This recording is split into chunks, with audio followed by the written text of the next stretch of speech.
Breaking geek news. We learned this on the day of recording on Tuesday.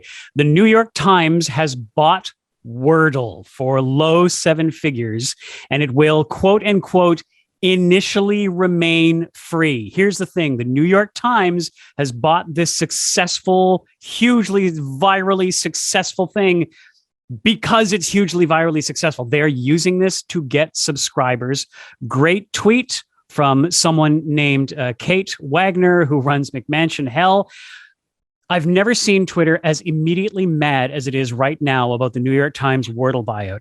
The New York Times took one nice and simple thing that a lot of people really liked, a dumb bit of fun in our exhaustingly dark times, and implied they'll stick it behind a paywall.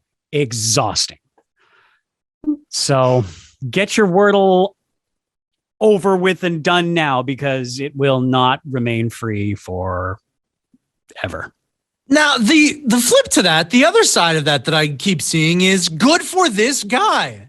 Oh, definitely. Oh, and here's a follow-up. No one is mad that guy, whose name is James Wardle, got his bag for his good work. They're mad that something they loved that was free and accessible will likely go behind a paywall. Yeah. No, that is a bummer for sure. It's the nice story about how he invented this fun game for his partner to play because she likes word games and whatever. And now he got over $1 million, right? Low seven digits is what he got for it. And so that's great. And also, let's be really honest here, right? What are we going to play this thing for the rest of our lives? It had about in like a week or so. Some people might. Sorry, his name is Josh Wardle, software engineer. Yeah. So this thing had a ticking clock on it. Eventually, it was going to go away. The New York Times just told us when, and it's when they'll put it behind a paywall. Did it have a ticking clock on it because everything fades? Well, are you still singing sea shanties? Because that was in January of last year. Cheers, you make a valid point. So are we to be bummed about this, or is it just like, great, okay, all right, well, there you go. I think the anger is because this thing is at a peak, maybe not the peak, but a peak of its popularity. And this is the whole burnout fade away thing. New York Times wants to grab it and burn it out, make it part of their thing before it fades away. They're striking while the iron is hot, or whatever the aphorism of the day is. And it is still huge. And they made a smart business decision. It's just upsetting for the people who, as Kate Wagner said, want a cute little dumb free thing that's accessible and you can talk about with your friends. It's water cooler talk, basically, which we haven't had for years. Wordle, though, like Kirsten James, you sent me links to all of these different types of. I was just gonna say, well, Loodle is still free, and you like. But that's Loodle. the thing. We're gonna get clones. I would say faster now than before. I honestly think. I mean, there have been some clones. There was one direct clone, and like dude made money and was called out and apologized. But I think we have seen less clones because the story of this has been so wholesome and pure and beautiful. But now that the New York Times is involved, I'd say within a week, we're going to get ourselves a pretty solid clone.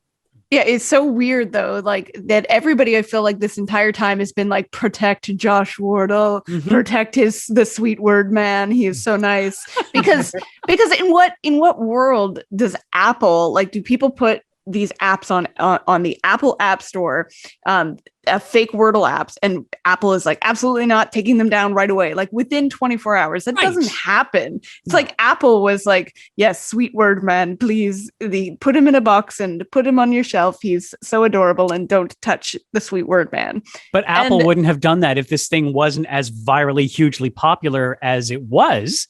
And the thing is, they wouldn't have done it, period. Like, Apple doesn't usually care, like, if you're trying to capitalize on a thing in your app store with dum-dums that are going to pay $2.99 for it. Like, they don't. Well, and that's exactly the thing about the original Wordle too. Although there is the appetite, and like you're saying, people did want to capitalize that on just more Wordle, more. I want to play more times a day, or whatever it is. I didn't want any of that. I wanted just the the word all of the day, because that's the one that you engage with your friends and you tell your roommates and you share it, whether it's online or Water cooler talk. You do the water cooler talk, yeah. Because I copy my score and I send it to like 6 different chats. Whoa. Yeah. Well, you know what I mean? In dragging camp. Because that's We know you have friends, Art. Just tweet it already. but I don't tweet it unless I can think of an appropriate pun. But so that's where it goes, and that's the real fun of it. The real genius of Wordle is not a word guessing game that's mostly based on luck. It's the friends you make along the way. It's the friends you make along the way. It's the shareable aspect, the little stupid squares. That's what's important. And it's hard to talk more about Wordle too. I'm glad we're getting this out of our system because I think even just the general burnout on Wordle is happening. The Burndle. Sorry. Wordle. Yeah, I can't wait for the Wordle sans. Well, what's really, well, here's the thing, Kirsten. I believe this is the Wordle sans from before, because I'm sure, Kirsten, especially as a designer, you will remember word clouds. The collection of words and like doesn't a whole bunch of words put together, and generally the word that you said the most was like larger. No, you don't remember? Oh yeah. Okay, yeah. Yep. A very popular word cloud generator was called Wordle and still exists today. And I'm sure they've been getting a punchy spike in traffic because of all this. Cool. And then they go there and like, I don't want to make what is a word cloud? Word clouds are just like those things that like women in their 40s have on their walls now, and it's like wine, like really big, and then it's like family. Yeah, and smaller letters is like my kids. Yeah, family. Okay, but that's interesting because the word clouds were a bit of a look into your psyche, right? Or that was what it was supposed to be. Yeah. Don't you find that the Wordle as well, like we don't share around the actual words we choose, but that's a little bit of a look into the psyche as well. You know, like Jenny and I often, once we get it, we'll turn our phones around and show each other what we picked. And it's like, you can tell who you are as a human being. Yeah. It's like slot this to your character diamond, which words you choose.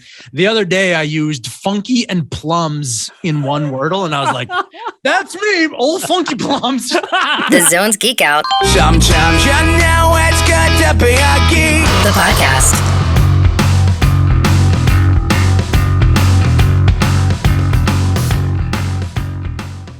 Now, what is today's word? I don't know.